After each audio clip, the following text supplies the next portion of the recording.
Shalom Aleichem mga kapatid.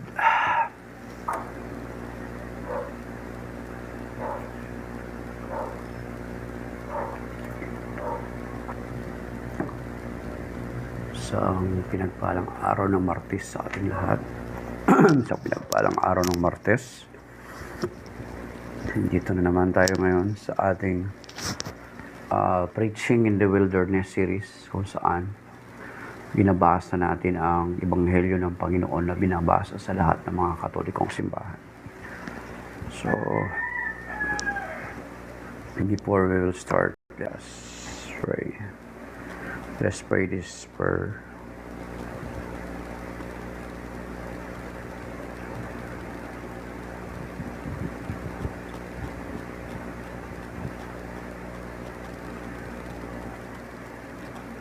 Okay.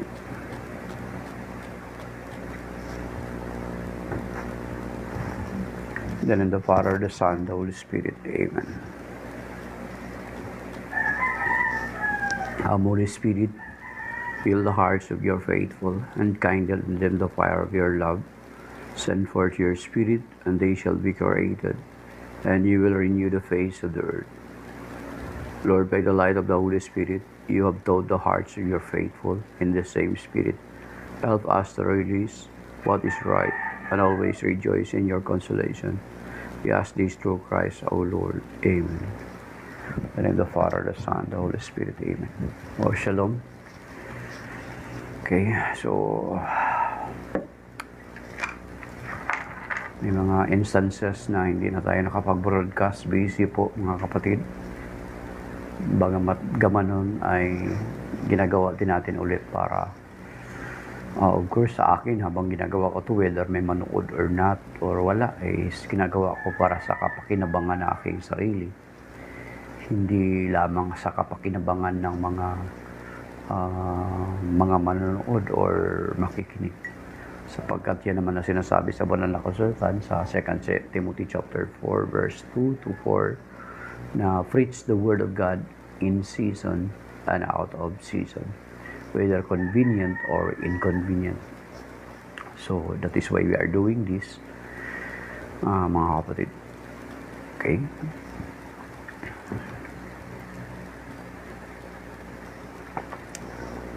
Nagwas binabati din natin pala si Brother Joseph John Quijano, yung matanda na iglesia.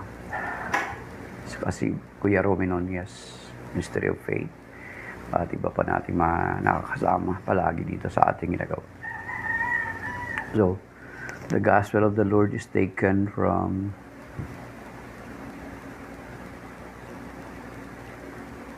the Gospel according to St. John chapter 17 verses 1 to 11.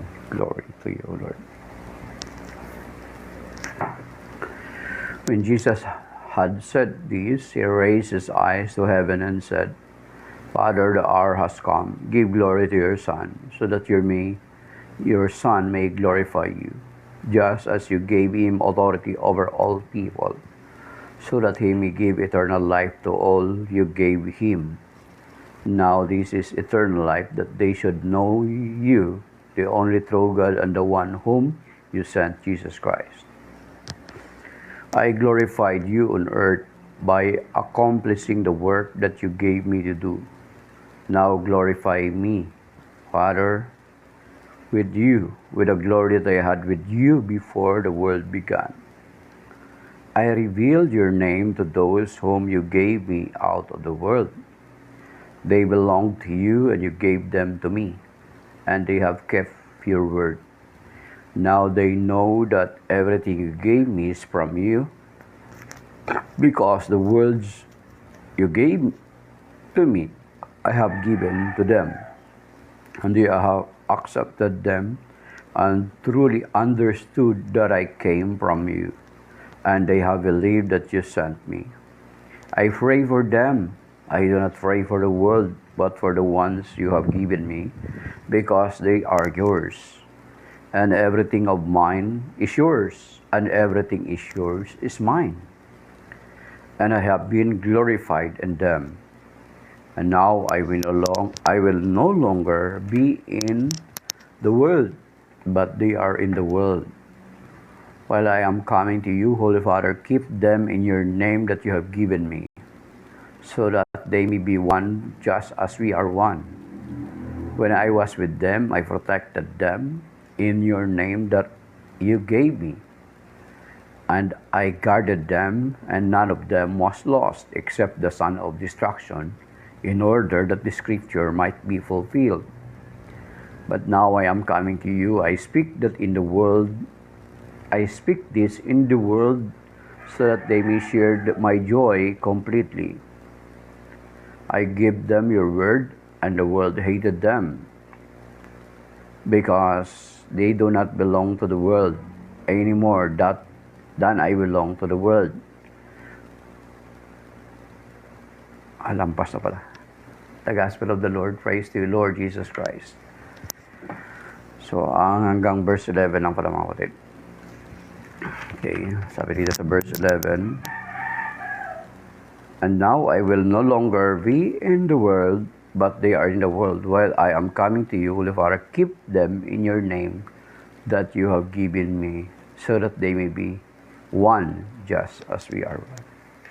Amen. The Gospel of the Lord. Praise to you, Lord Jesus Christ. Okay. So, Kuya Romy, good morning. Kape. Kausapin ng Panginoon everyday, sabi ni Kuya Romy.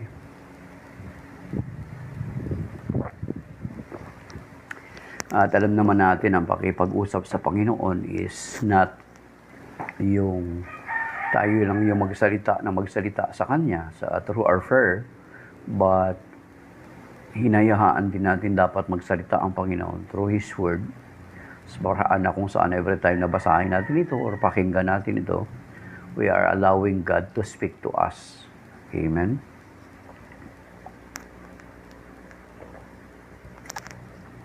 So, okay. Okay. Ito yung sa Gospel according to Saint John. Itong, kumbaga ang theology ni Saint John ay mas malalim yung theology niya. Kaya nga ang hindi kakaiba yung sulat niya sa Ebanghelyo. Mas malalim yung pagkasulat niya sa Ebanghelyo ng Panginoon. Hindi katulad ng tatlong Ebanghelyo, tatlong ibang evangelist na gospel writer, Matthew, Mark, Luke. Sila yung tinatawag na synoptic kasi almost pareho yung kanilang pananaw or pagkalatag ng Ebanghelyo. Unlike kay St. John, kakaiba. So yung tatlo, tinatawag na synoptic. Optic. Yung parang pareho yung almost the same yung kanilang pagkalatag ng Ebanghelyo, mga kapatid. So dito kay St. John, mas malalim. Itong St. John, chapter 17, is ang panalangin ng Panginoon Kristo noong para sa kanyang mga alagad. At sabi ko nga sa inyo, kung titingnan natin, ay this is a prophetic prayer. This is in future. This is a present, applicable up to the present. Kasi futuristic siya. Kasi kung titingnan natin, noong panahon na yon, nung mga alagad ay sa panahon na nakasama pa ng Panginoong Kristo, yung mga alagad, ay walang problema sa unity ng mga alagad. Nagkakaisa sila. Di ba mga kapatid? There are some dispute na nagpapataasan sila, nagtatanungan sila kung sino yung dakila. So, kasi ini-expect nila na kapag pupunta ang Panginoong Kristo sa Jerusalem, they are thinking that the Lord Jesus Christ will establish His earthly kingdom. I-overthrow niya yung Roman government. Yun lang naman, di ba? Pero when it comes to ay nagkakaisa sila. Maliban kay Judas na nagtraidor sa kanya at nabanggit din dito ng Panginoon sa Ebanghelyo na ito, dito sa John chapter 17. And then, kung kahit nung panahon na wala ng Panginoon Kristo, nagkaroon ng dispute sa mga converts, makikita natin doon sa Acts chapter 15 na still, even si Saint Paul na later tinawag siya ng Panginoon na magiging bahagi ng kanyang kawan, ay hindi nagsarili sa sinful. Nakiisa siya sa mga alagad, sa unang mga alagad na tinawag ng Panginoong Kristo. So therefore, kung titingnan natin itong Ebanghelyo, John chapter 17, itong prayer ng Panginoon, for the unity and protection ng kanyang mga alagad, ay pumapatungkol para sa atin sa nitong mga huling panahon. Kasi kung titingnan natin, makikita natin ngayon mga kapatid na ang mga mananampalataya ay lalo na yung mga separated brethren natin na makapagbasa na ng Biblia, English at Tagalog, ay magtatayo na ng sariling sekta. Dito, pinapanalangin ng Panginoon yung pagkakaisa ng kanyang mga mananampalataya. So sabi ko nga sa inyo, hindi niya ito tinutukoy doon sa mga unang alagad niya, kundi sa atin sa kasalukuyan. Kasi kung titingnan natin, very consistent itong sinasabi ng Panginoon na lagi nating sinasabi na the Lord Jesus Christ only established a church, mga kapatid. Di ba? Makikita naman natin yan doon sa Matthew chapter 16. Upon this rock, I will build my church. Kahit sa prophecy pa lang sa Old Testament, makikita natin doon sa Daniel chapter 2 verse 44, sabi doon, in the lifetime of those kings, God will set up a kingdom that shall never be destroyed. Kingdom. Hindi sinasabi na kingdoms. Pag sinabing kingdoms kasi marami. Pag sinabing ng Panginoon doon sa Matthew chapter 16 verse 18, upon this rock I will build my churches. Kung sinabi niya sana yun, hindi na tayo magsasalita ng katulad dito na hindi na tayo magreklamo kung bakit tayo ng mga Kristiyano ngayon ay kanya-kanya. Then pagdating doon sa John chapter 10 verse 16, di ba sinasabi niya rin doon, that I have other sheep outside this fold that I need to take care for them also, so that there will be one flock and one shepherd. Hindi sinabi ng Panginoon so that there will be more flocks and more shepherds.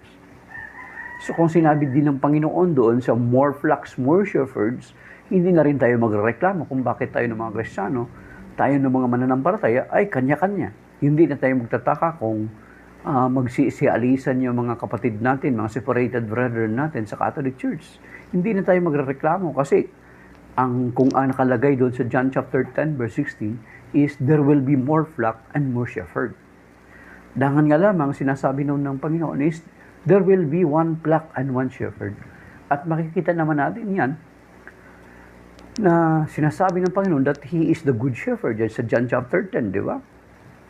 And then, pero sa kanyang pagiging good shepherd, bago siya umalis, ay ibinilin niya, ipinagkatiwala niya ang pangalaga ng kanyang kawan kay San Pedro. Doon sa John chapter 21 verses 15 to 19. Diba? Ipinagkatiwala niya kay San Pedro na pangalagaan, pakanin, yung mga tupa ng Panginoon.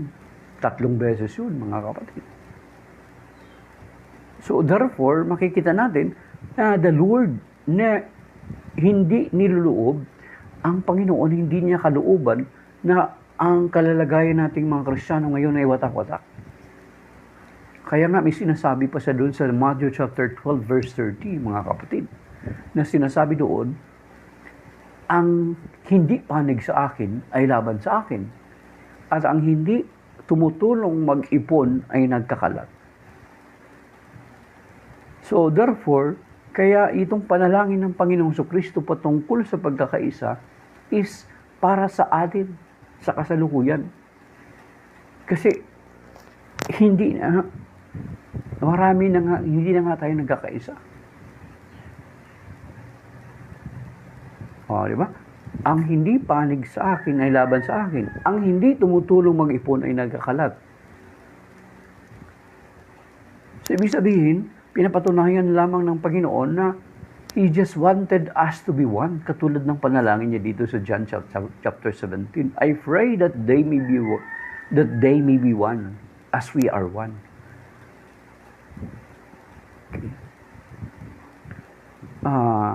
Yun yung panalangin ng Panginoon. Hindi ang Panginoon kasi siya yung ulo ng iglesia. At ang katawan ay ang mga mananampalataya ay siyang katawan ng iglesia ay ang mga mananampalataya. At makikita natin na sasabihin na rin natin mga kapatid na hindi pwede mangyayari na matatalikod yung iglesia at muling maiugbong sa panibagong katawan. That is impossible. Singit na lang natin yon. Kasi sinasabi ng iba na natalikod yung iglesia, hindi mangyayari yun. Kasi ang Panginoon nga yung ulo ng iglesia. Hindi pwede na siya yung ulo ng iglesia, mapuputol yung kanyang ulo at maiugbong sa panibagong katawan. Yan. So dito. Sa prayer ng Panginoon, pantaran natin. When Jesus had said this, he raised his eyes to heaven. Father, the hour has come. Give glory to your Son. Bigyan mo ng karangalan ng iyong anak so that your Son may glorify you. So makikita mo yung mga line of prayer ng Panginoon, mga kapatid. The very intimate relationship with the Father and the Son. Oo, di ba? Nakita nyo? Parang inuutusan ng Panginoon Kristo ang Ama. Ama, bigyan mo ng karangalan ng iyong anak upang ang iyong anak ay parangalan ka naman. Just as you gave him authority over our people so that he may give eternal life to all you gave him. So, ang Panginoong Kristo magbibigay ng buhay na walang hanggan sa atin.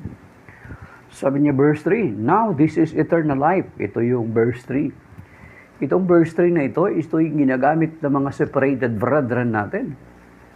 Na, tingnan mo, pinapakilala ng Panginoong Kristo ang Ama bilang totoo at tunay na Diyos. Ang buhay na walang hanggan. Ang sabi dito, mga kapatid. Pero pakinggan natin, mga kapatid.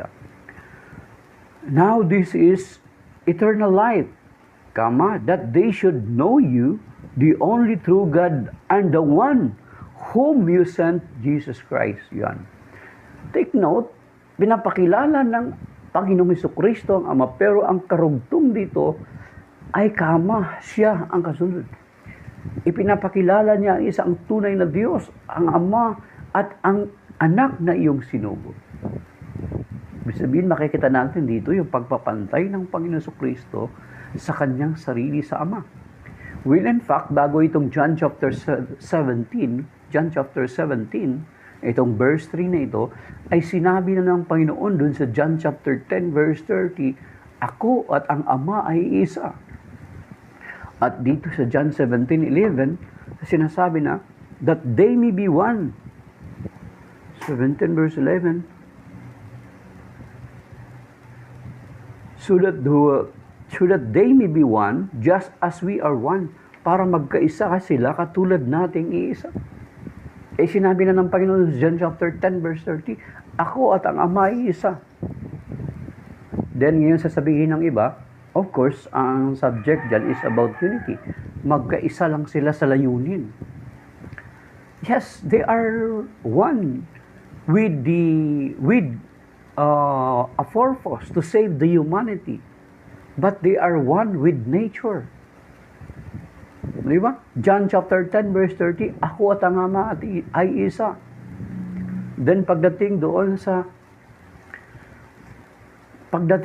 sa John chapter 1 verse 1 to 3, sinasabi doon, di ba mga kapatid? Anong sinasabi doon? In the beginning was the Word, and the Word was with God, and the Word was God. He was with God in the beginning. And without Him, nothing is created. And then sa verse 14, and the Word became flesh and dwelt among us. So you see, so doon pa lang, ipinapakilala sa prologue ng Ebanghelyo, doon pa lang sa chapter 1, ipinakilala na kaagad, nilantad na kaagad kung ano at sino ang Panginoong Kristo. Kaya nga, titingnan natin dito sa John chapter 17, ay makikita natin yung pagpapantay ng Panginoong Kristo sa kanyang sarili. As a matter of fact, kaya nga siya babatuhin ng mga Hudyo sapagkat ipinapantay niya yung kanyang sarili sa Diyos, sa Ama. Di ba? Makikita natin. Doon sa John chapter 10 verse 30 at maging doon sa John chapter 8 verse 58. Sabi ng mga Hudyo, before Abraham was, I am. Bago pa si Abraham, ako'y si ako na. Hindi dahilan doon sinasabi niya na bago pa ipinanganak si Abraham, ako'y ipinanganak na. Hindi, kundi yung John chapter 8 verse 58 ay pag-aangkin ng Panginoong Kristo sa titulo na ipinakilala ng Diyos kay Moses doon sa bundok ng Sinai.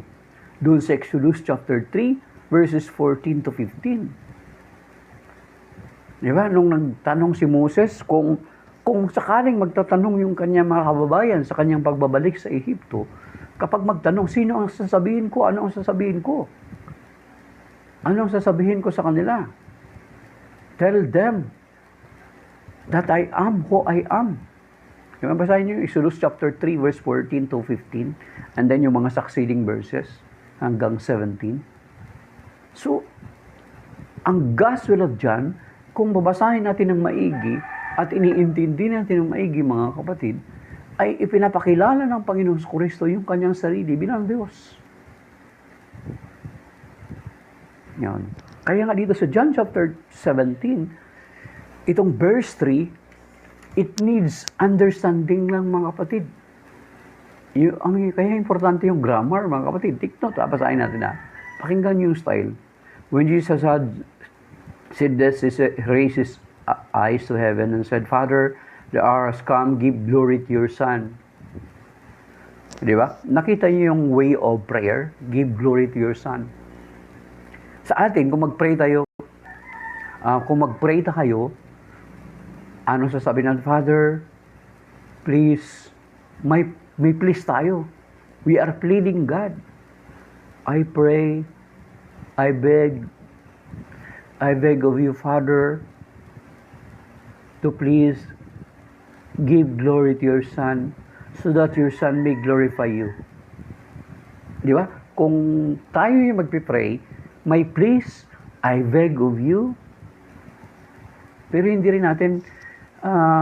natin pwede gawin yun na bigyan tayo ng karangalan ng Diyos. Let us wait for Him to glorify us. Pero dito sa way of prayer ng Panginoon Kristo, makikita mo yung way ng very intimate na relationship at saka yung pagkapantay nila. Kasi sabi niya, when Jesus said, Father, the hour has come, give glory to your Son, so that your Son may glorify you. Di ba? Kita nyo? Okay. Then, just as you gave Him authority over all people, so that He may give eternal life to all you gave Him. So, siya yung magbibigay ng buhay na wala hanggan sa ibinigay ng Ama niya sa Kanya. Now, this is the eternal life. Kama, mga kapatid, ito yung ginagamit ng mga separated brethren natin, di ba, Kuya Romy? That they should know you, the only true God, kama, the only true God. Hindi period. The only true God, kama, and the one whom you sent, Jesus Christ.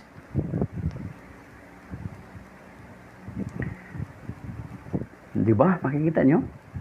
Ngayon, ipakilala kang isang tunay sa Tagalog kasi ginagamit, the only true God, isang tunay na Diyos. Let us remember na Brother Kuya Romy, let us remember na yung Deuteronomy chapter 6 verse 4, yung ikad doon, yung ikad sa Hebrew na salita, yung sa Shema, doon sa Deuteronomy chapter 6 verse 4, Shema Israel, Hear, O Israel. Yung Shema doon, yung ikad doon, na sinasabi, sa mga nag-aral ng biblical languages, the word ikad cannot be translated in a singular form. Even the word Elohim, mga kapatid, cannot be translated as a singular form. Sa mga nag-aral ng biblical languages, At take note dito, verse 3. Ito yung ginagamit nila, Kuya Romy. Now this is eternal life, that they should know you, the only true God, hindi period, the only true God, and the one whom you sent, Jesus Christ. I glorified you on earth by accomplishing the work that you gave me to do. Now, verse verse 5. Sigurado, hindi nila to binabasa sa inyo mga kapatid. Ano sinasabi sa verse 5? Now, glorify me. Pero mo, the way, sabi ko sa inyo, the way the Lord Jesus Christ praying here, speaking, habang siya nagsasalita, makikita nyo, kumbaga a relationship, a very close relationship, an intimate relationship, mga kapatid.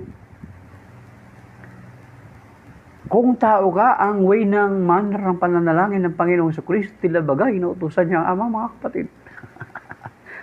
Verse 5, tingnan niyo ulit Intindihin niyo, basahin yung maigi. Now glorify me. Kuya Romy, di ba? Now glorify me. Now glorify me, Father, with you. Now glorify me, Father, with you, with the glory that I had with you before the world began. Yung kalwalatian na taglay ko na kasama mo bago pa man ang simula ng sanlibutan. Kaya yung sinasabi sa John chapter 1 verse 1 to 3, in the beginning was the Word, and the Word was with God, and the Word was God. He was with God in the beginning, and without Him, nothing is created. And the Word became flesh and dwelt among us. Bigyan mo ako ng karangalan, ang karangalang taglay ko bago pa man magsimula ang sanlibutan. You see? Ako, ulitin natin sa verse 5. Now glorify me, Father, with you, with the glory that I had with you, that I had with you before the world began. Oh, you see? Parangalan mo ako, Ama. Ang karangalang taglay ko, kasama mo, bago pa man ang sanlibutan. Okay, basahin natin dito sa Tagalog, kaya sa John 17 verse 5. Okay, mga kapatid. Kaya yung mga nagbabasa ng John 17 verse 3, ibig sabihin, yun lang yung binabasa. Kalimitan, di ba, nakikita natin yung mga style, mga kapatid, no? Yung John chapter 8 verse 40, yun lang yung babasahin. Pero the rest of other verses in John chapter 8, hindi binabasa. That is the trick. Tapos, yung babasahin, John 17:3, hindi inintindi yung grammar. Hindi period yun, kama. Mga kapatid. Then, yung ibang verses dito sa John 17, hindi binabasa, ayun, ganun pa rin. Tricky style, mga kapatid. Okay. John 17:5. Kaya, Ama, ipagkaloob mo sa akin ngayon ang karangalang taglay ko sa piling mo bago palikhain ang sanlibutan. So, yung karangalan na yun ay taglay na ng Panginoon bago pa man likhain ang sanlibutan kasama ng Ama. Kaya nga, sinasabi sa Hebrew chapter 1 verse 3, ang anak ang maningning na sinag ng Diyos. Kung ano ang Ama, gayon din ang anak. Then, pagdating sa Colossians chapter 2 verse 9, sinasabi doon, sapagkat ang buong kalikasan ng Diyos ay na kay Kristo, kahit siya'y naging tao. So you see, buong kalikasan. Kaya yung binanggit ni Kuya Romy kanina, sa Philippians chapter 2, verse 5 to 8, na sinasabi nga, magpakababa kayo katulad ni Kristo, na kahit siya ay Diyos, hindi nagpilit na manatiling kapantay ng Diyos, bagkus sinubad niya ang katangian ng pagka-Diyos, at namuhay na katulad ng isang alipin. So you see, mga kapatid. Kaya, ang pag-intindi lang ng mga kapatid natin dito sa verse 3 na ito, ay may mali lang, mga kapatid. And then, yun lang doon sila focus. Pero yung verse 5, hindi nila babasahin. Okay?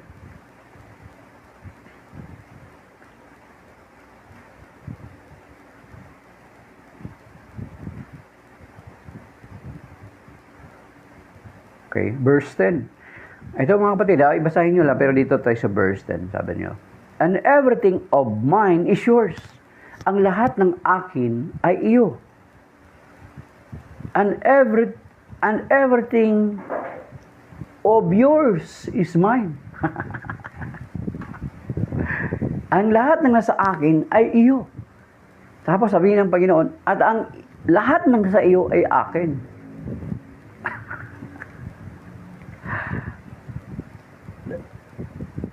Nag-grasp nyo, nakuha nyo, nag-gets nyo. Dito sa way, sa verse na ito, makita na sa prayer na ito, makikita natin yung pagkapantay ng Panginoong Kristo sa Ama, mga kapatid. Ang lahat ng akin ay iyo, at ang lahat ng iyo ay akin. You see? Kaya hindi mo pwede sabihin na ang Panginoong Kristo ay tao lang. Kapag ganun ang paniniwala mo na ang Panginoon Kristo ay tao lang, incomplete na paniniwala yun. Ink yun. Kung sa grade pa, kapag hindi mo kompleto yung iyong requirements, ang grade mo, ink, INC, incomplete. Ganon mga kapatid.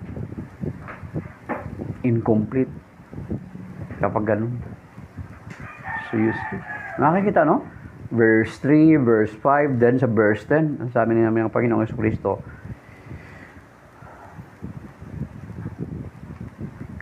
and everything of mine is yours,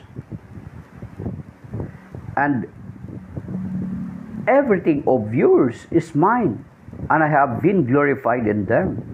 Verse 11, and now I will no longer be in the world, but they are in the world. While I am coming to you, Holy Father, keep them in your name that you have given me. Ingatan mo sila sa iyong pangalang ibinigay mo sa akin, so that they may be one, just as we are one. Mga kapatid, so ibig sabihin, sinasabi ng Panginoon, He is one with the Father. Yun yung sinasabi sa John chapter 10, verse 30, I and my Father are one. And then sabi niya rito, John chapter 10, verse 30, so that they may be one just as we are one. Bakit magiging one? Kasi we are one body in Christ. The church is one body. And the head is Jesus Christ, our Lord. Siya yung ulo ng iglesia. Kaya hindi matatalikod yung iglesia. Kasi kapag matatalikod yung iglesia, alalabas, mapupugot yung ulo ng Panginoon Kristo at maiugpong sa panibagong katawan. Hindi ganon, hindi yun mangyayari, mga kapatid. Yan. At sinasabi dito ng Panginoon, magkaisa nawa ang mga mananampalataya. Kaya ang sinasabi ko sa inyo, itong nangyayari sa atin sa kasalukuyan ng mga mananampalataya, na ang dami-dami na po ng mga sekta, after Martin Luther. Di ba? After Martin Luther, ano nangyari? Actually, may video niyan, mga kapatid, sa Facebook. After Martin Luther, umalis yung kasama sa kanya. Yung kasama niyang umalis, ay inalisan din ang kasama niya. At yung umalis, na kasama niya, umalis din. Yan, sina Zwingli, sina Calvin, mga ganon. Then later on, nagkanya-kanya na rin sila, di ba? Si John Smith, si Ellen Goldwhite, si Joseph Smith, mga Presbyterian, Episcopalian. Then later on, si King Henry VIII, umalis din. Di ba? Nagtayo siya ng Church of England. Napakarami na ngayon. Ngayon, itong John 17 is part of the scripture. The Lord is praying. Imposible na hindi nila ito nababasa. Ang panalangin ng Panginoon ay magkaisa ang mga mananampalataya.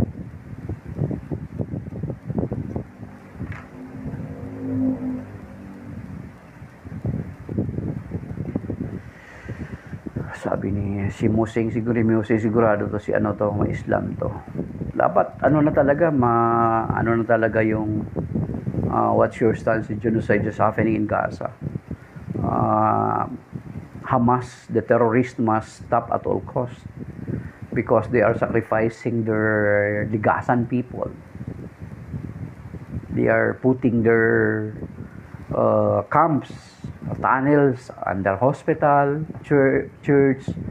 They are firing their rockets. Yeah. I hope that Hamas, that Palestinian, Gazan people will be freed from Hamas.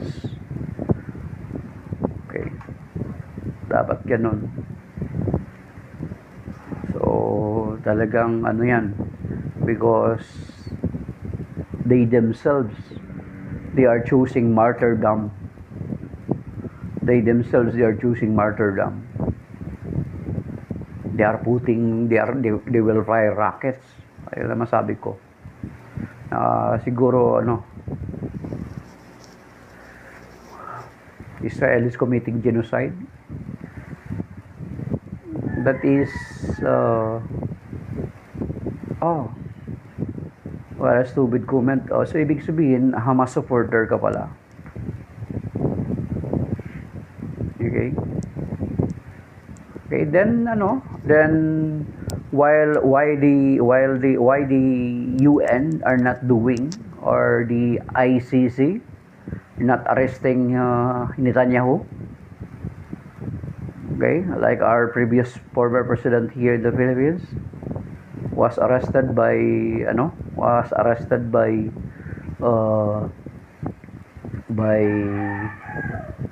ICC. Then supposed to be ICC must arrest Netanyahu if they are committing genocide. Okay, you're not a Muslim, so, but you know what? How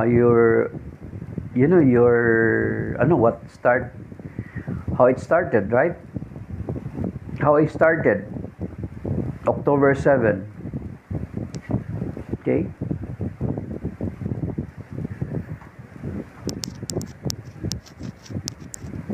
That is the fact that Hamas sacrificing their people. Okay? Okay, that is out of the topic. Maybe you can complain then to UN.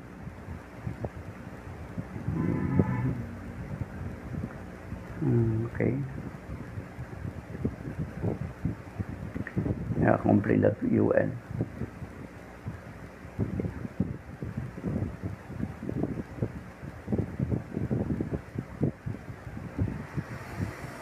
Okay. So, mga kapatid, na itong mga separated brethren natin, nababasa nila itong John 17, the prayer of the Lord for the unity of His believer.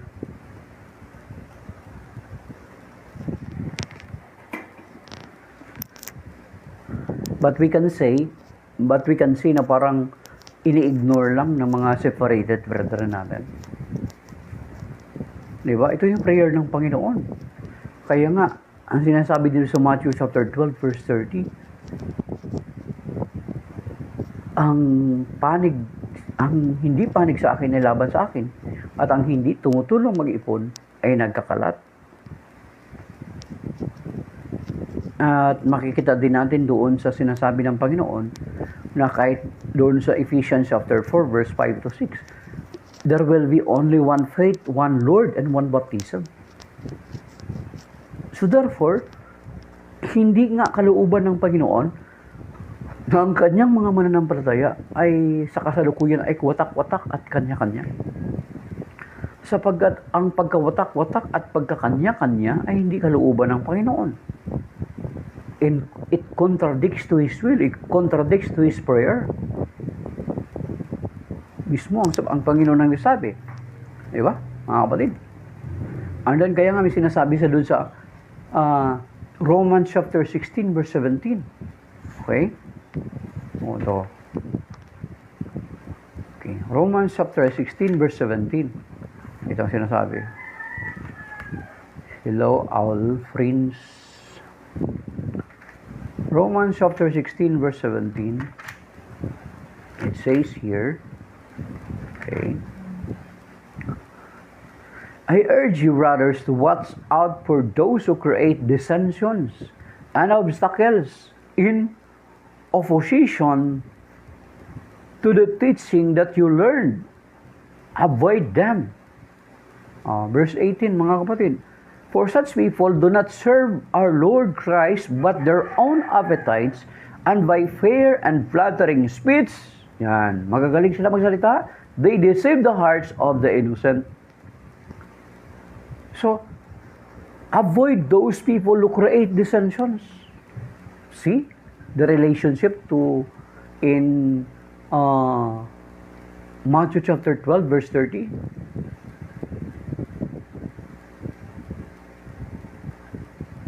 Di ba mga kapatid?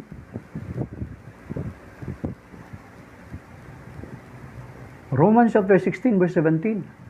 Avoid those create dissension. Itong mga nag-create ng dissension ay these are people who founded their own church. And nagtatag sila ng iglesia nila, then ipinapaangkin sa Panginoong Kristo. Para yung mga tao ay mapapaniwala. Kaya nga, babasahin natin, no? I urge you, brothers, to watch out for those who create dissensions, yung nag-create ng pagkababahagi, and obstacles in opposition to the teachings that you have learned. Avoid them. Verse 18, for such people, ang sabi dito, for such people do not serve our Lord Christ, but their own appetites. Own appetites. Bakit? Kung may sarili kang sekta, you can have the tithes and the offerings.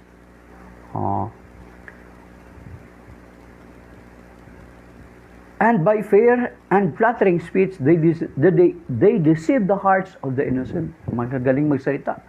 Kaya yung mga inosente ay naaakay nila sa kanilang mga sekta. You see?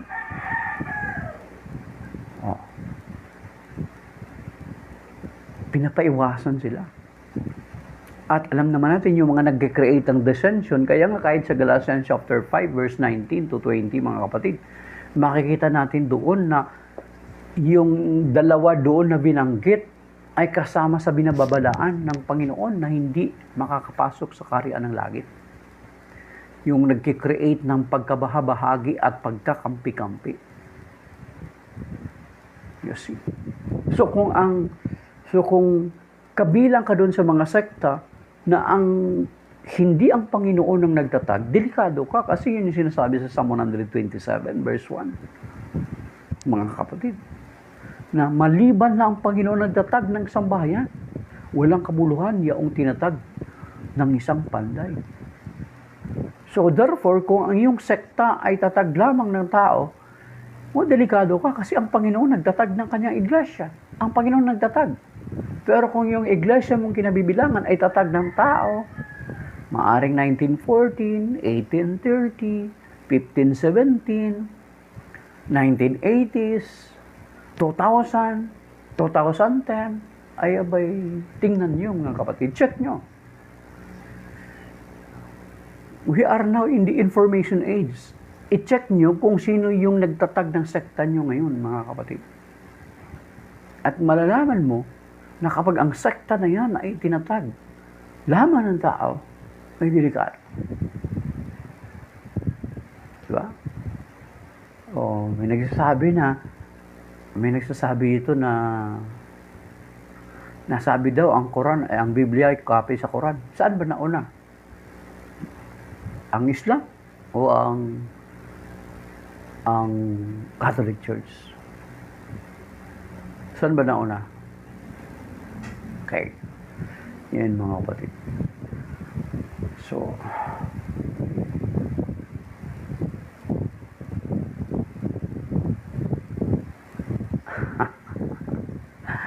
yun mga kapatid. Kaya, ang sabi ng Panginoon, mag-ingat tayo dun sa mga nagkikreate ng dissension. At itong mga nagkikreate ng dissension ay pinapaiwasan sa atin. Kasi, kapag kabilang ka dun sa pagkabahabahagi at pagkakampi-kampi, mga kapatid, ay isa ka sa binababalaan na hindi makapapasok sa kaharian ng langit. Galatians 5:19-20, sapagkat ang nagkikreate ng pagkabahabahagi ay pagkakampi-kampi ay ang diablo. John chapter 10 verse 10, di ba? Ang magnanakaw, pumarito para magwasak, pumatay at pumatay. Magwasak. Divide and conquer ang tactics ng demonyo. At alam natin, ang demonyo or diablo, mga kapatid, alam nyo ba ang etymology niya, yung diabolos, na sinasabi ang diabolos, ang kahulugan is to divide. So therefore, the division that is happening in the church, in the body of Christ, is not will of the Lord Jesus Christ, mga kapatid. Kaya kapag ang sekta mo ay itinatag lamang ng tao, katulad ni Real and Fake, ang kanyang sekta, ay tatag lamang ng tao, ay delikado. Talagang may babala na hindi talaga makakapasok sa kaharian ng langit. Kaya nga, yung Matthew 12:30, sinasabi doon, ang hindi panig sa akin ay laban sa akin, at ang hindi tumutulong mag-ipon ay nagkakalat. Kasi kung kabilang ka sa isang sekta, na ang sekta na yan ay tatag lamang ng tao, ay kasama ka dun sa sinasabi sa Matthew 12:30. Diba? At sa Psalm 127 verse 1, mga kapatid. So kung ang sekta mo, tatag lamang ng tao, at tulad ng halimbawa, 1914. So kabilang ka dun sa Psalm 127 verse 1, walang kabuluhan. So you see, mga kapatid.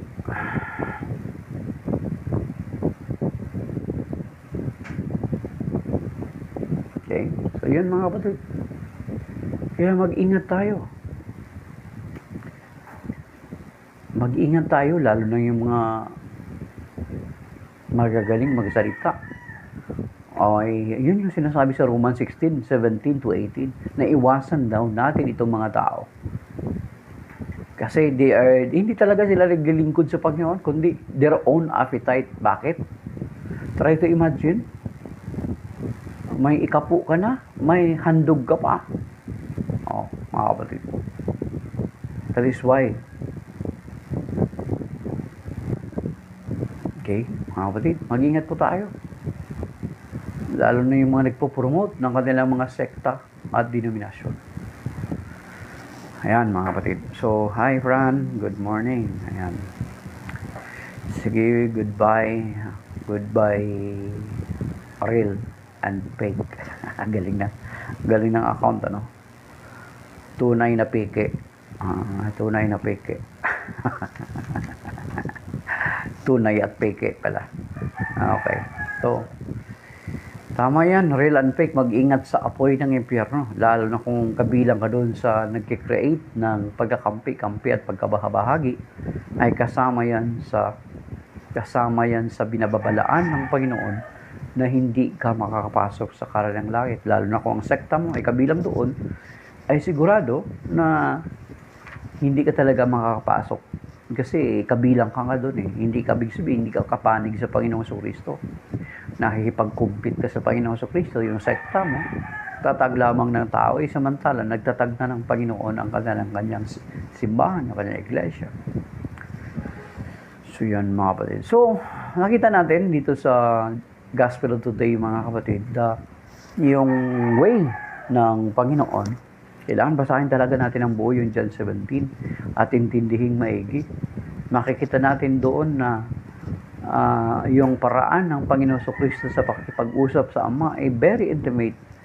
At makikita natin na yung pagpapantay ng Panginoon Kristo sa kanyang sarili, maging yung sinasabi sa John 17 verse 3 na hindi masyadong iniintindi or naiintindihan ng marami. Kaya napapaniwala sila na ang tilabaga, ang sinasabi doon na pinapakilala ng Panginoon, ang Ama ang bilang tunay na Diyos. Pero makikita natin doon, hindi yun period, kundi kama. Ibig sabihin, kasama ang ating Panginoong Jesucristo, mga kapatid. Okay.